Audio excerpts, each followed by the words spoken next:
working to connect a region of over 600 bridges between our lands.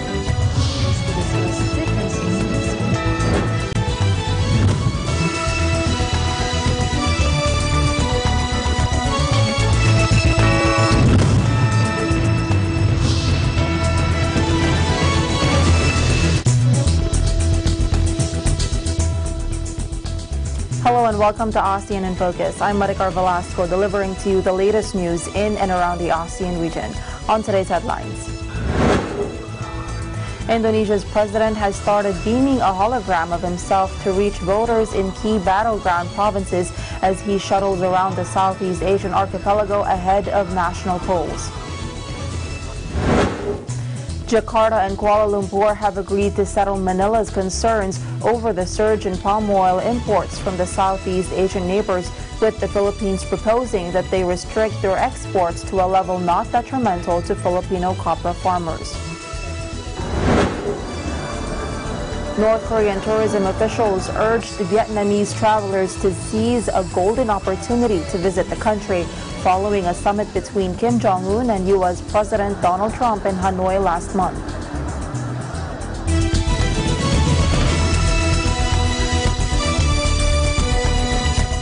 Indonesia's president has started beaming a hologram of himself to reach voters in key battleground provinces as he shuttles around the Southeast Asian archipelago ahead of national polls.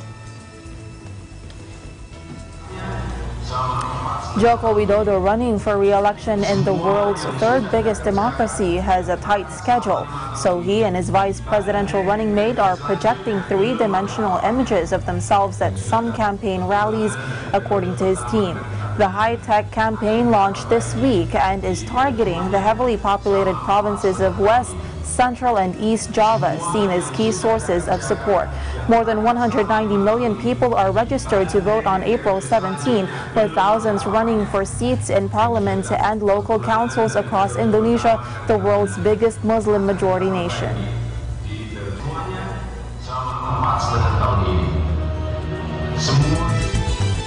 Instead of making a wish for himself on the eve of his 74th birthday, President Rodrigo R. Duterte wished for the Philippines to progress and prosper. A video shared by Matina Enclave's property manager Wena Valenzona to media showed the president making a birthday wish before blowing candles on his cake. My wish is that we will just continue to progressive and prosper. Hindi tayo kasali dahil ng mga gulo-gulo sa... I wish you all happiness.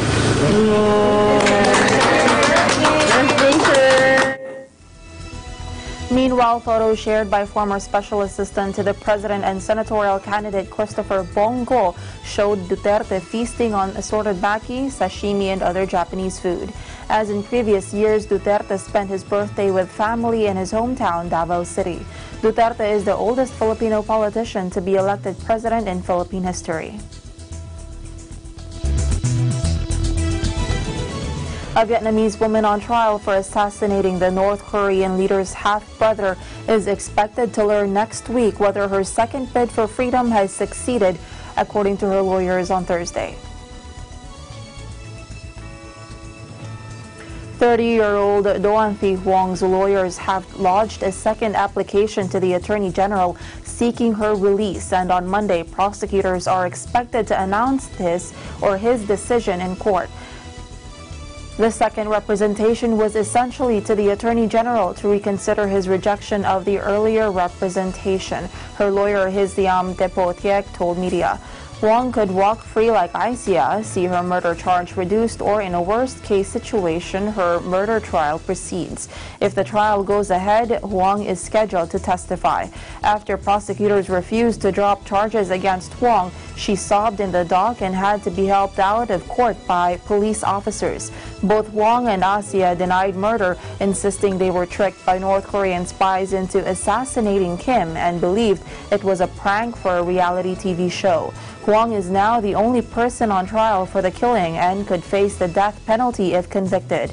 Her lawyers say she is a scapegoat and the masterminds were 4 North Koreans who fled Malaysia shortly after the assassination. South Korea accuses Pyongyang of plotting the murder of Kim Jong-un's estranged relative, who was once seen as heir apparent to the North's leadership. The North denies the claim.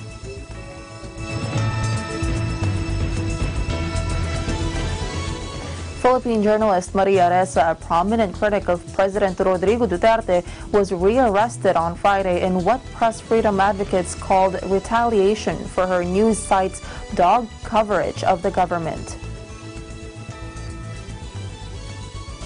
Ressa and her website Rappler have been hit with a string of criminal charges in recent months that have sent shockwaves through the Philippine media scene, prompting allegations she and her team are being targeted for their work. Ressa said that she is being treated like a criminal when her only crime is being an independent journalist. Ressa was arrested at Manila Airport, where she had just landed from a trip abroad. Bail for Ressa, who holds Philippine and American passports, is normally automatic in this case, and she was to go before a judge on Friday morning. She was taken into custody on a charge that she allowed her name to be used to circumvent a Philippine law against foreign ownership of media properties, a charge that stems from a 2015 investment into Rappler. Under the Constitution, the media is an economic sector which is reserved for Filipinos or Filipino-controlled entities.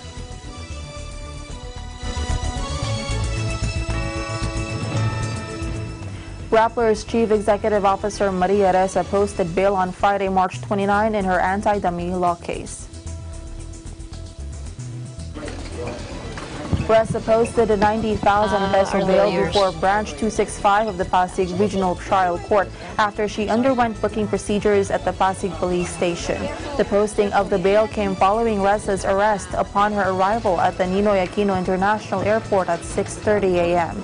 Ressa had been allowed to attend conferences abroad despite her pending cases.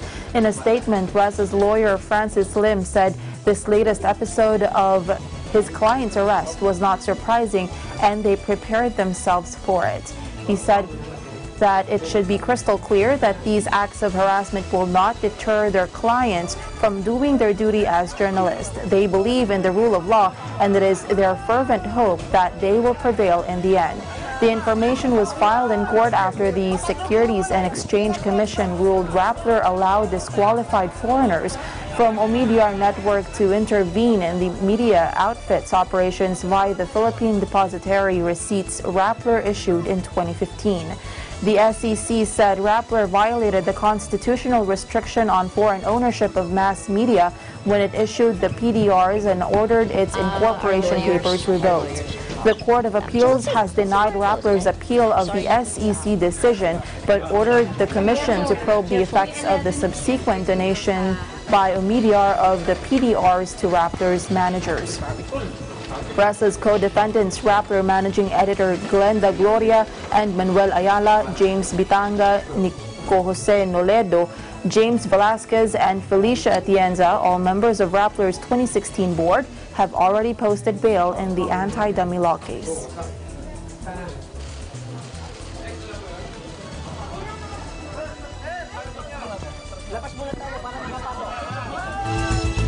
ASEAN in Focus, we'll be right back.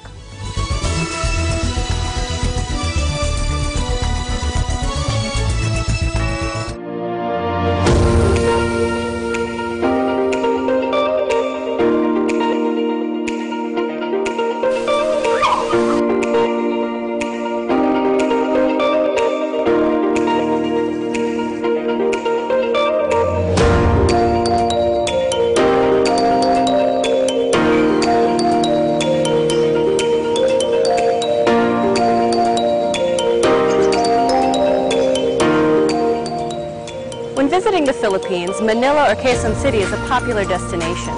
But oftentimes the hustle and bustle of the city can be more stressful on your vacation. So when you feel the need to reconnect to nature or relax again, there's a beautiful oasis just outside of the city called the Garden at Ciudad de Victoria.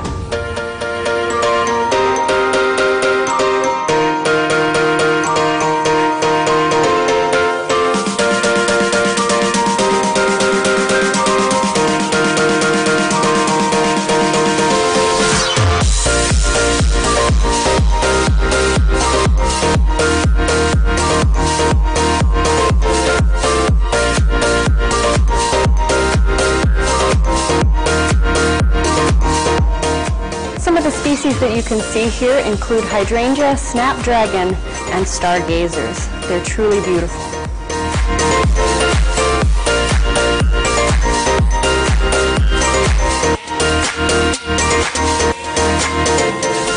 The gardens at Ciudad de Victoria are so peaceful, tranquil, and beautiful that it's become a haven for young couples and a very popular venue for engagement photos.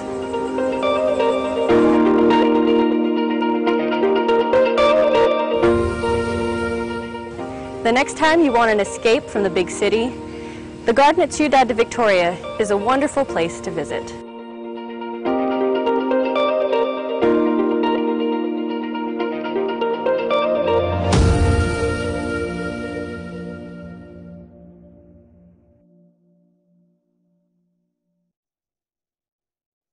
Landmarks, Linggo, alas 6 hanggang alas 7 ng gabi.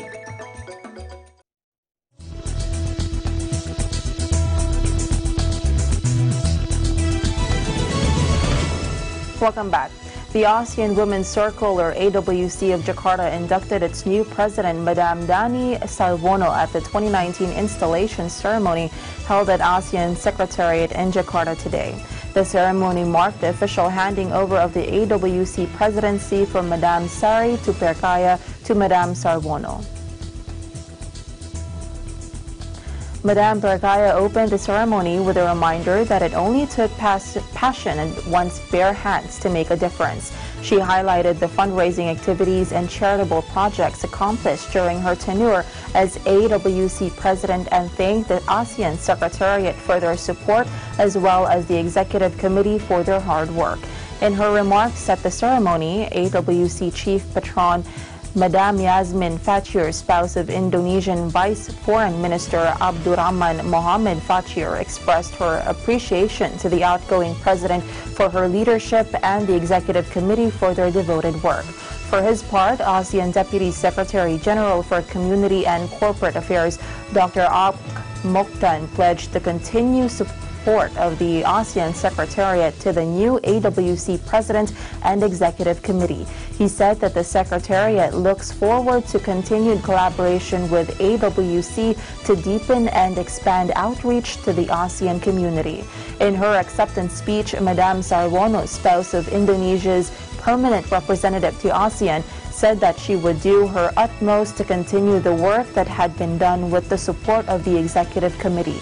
She emphasized that in addition to fundraising, AWC focuses on making partnerships and providing continuous support for its beneficiaries. She added that AWC would work closely with the ASEAN Secretariat to invest in education for their future generation through AWC programs and activities. As AWC continues to contribute to local foundations and support initiatives for the betterment of the ASEAN community, its spirit was displayed through special performances during the ceremony.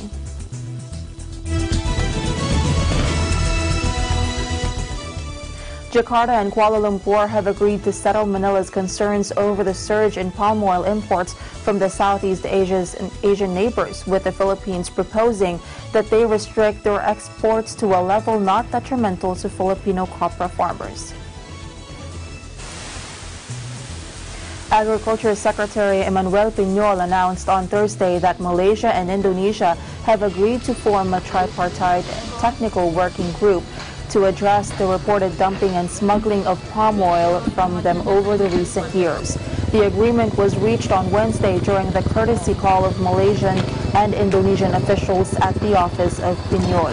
The TWG will discuss the proposals of the Philippine government on the rationalization of Malaysian and Indonesian palm oil exports to Manila, according to Piñol.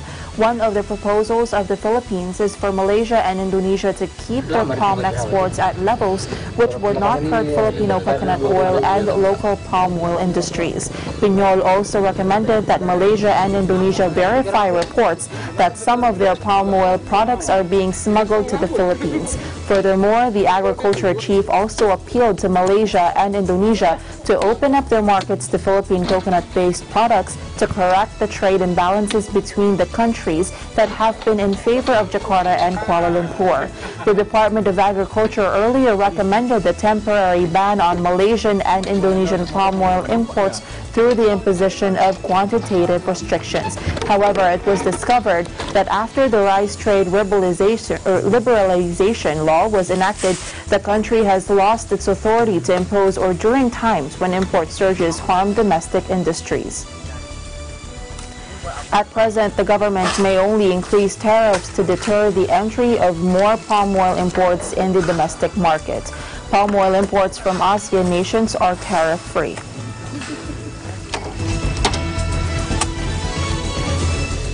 Metropolitan Water Works and Sewerage System, or MWSS, Administrator Reynaldo V. Velasco will push for the rehabilitation of Laguna de Bay to boost water supply for Metro Manila and nearby provinces.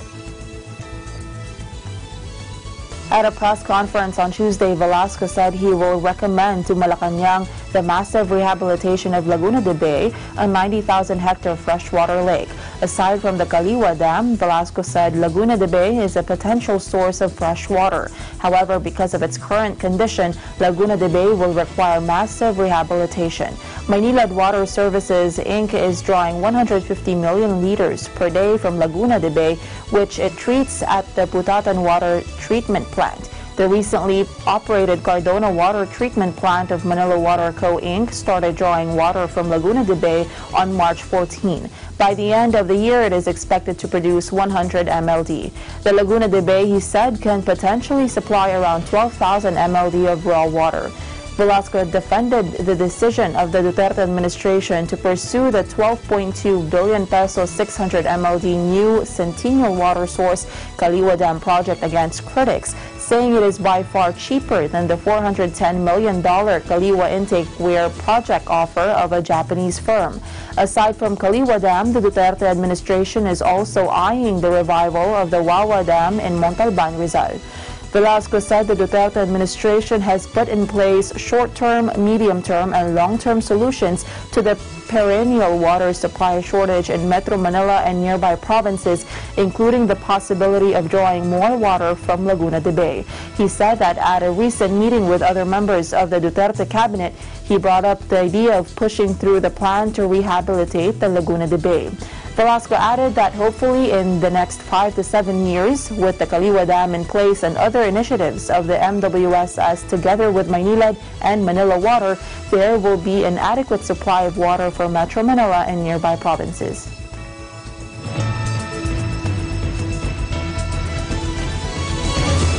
More news when ASEAN in Focus returns.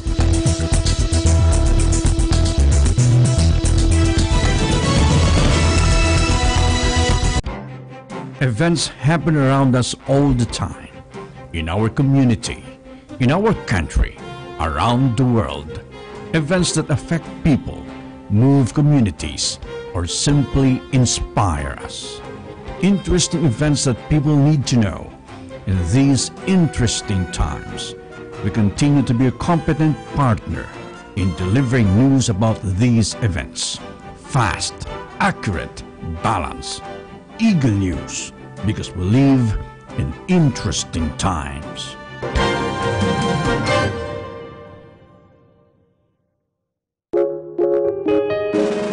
Ngayong Marso, magbigay pugay tayo sa lahat ng mga kababaihan, hindi lamang sa telebisyon o pelikula, kundi sa lahat ng leading ladies ng buhay natin, ang ating ina, asawa, kaibigan, pamilya.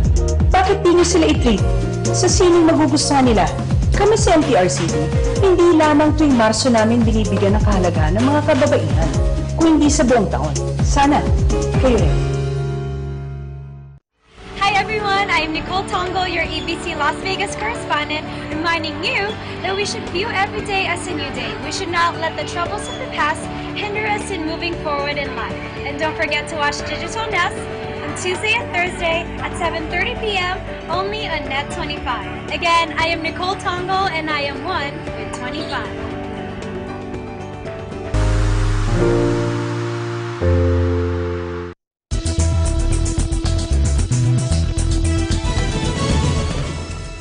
Welcome back. North Korean tourism officials on Thursday urged Vietnamese travelers to seize a golden opportunity to visit the country following a summit between Kim Jong-un and U.S. President Donald Trump in Hanoi last month. With an economy crippled by international sanctions, isolated North Korea is keen to boost its nascent tourism sector by attracting more foreign visitors, the bulk of whom currently come from China. A North Korean tourism official said it is prime time for Vietnamese visitors to travel to the country after Hanoi hosted Trump and Kim for a second round of nuclear talks in February. I think this is the right chance, golden chance for us to generate the tourist market of Vietnam to DPR Korea. We take tourism is very necessary and very important for cultural exchange and mutual understanding between the countries. And also, we estimate their tourism just contribute to the economic development.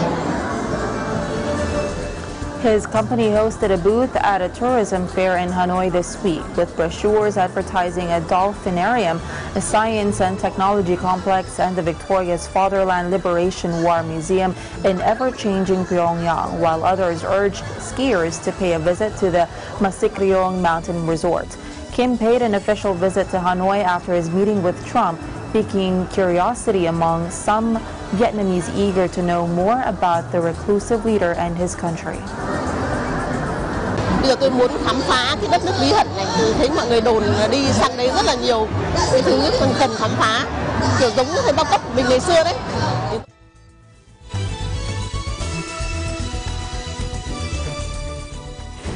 This ASEAN Heritage Park is the one of the largest national protected areas in Lao PDR and home to more than 20 ethnic groups. Watch this.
And that is the latest news in the Southeast Asian nations. Stay updated about the ASEAN region. I'm Maricar Velasco and I am one with 25.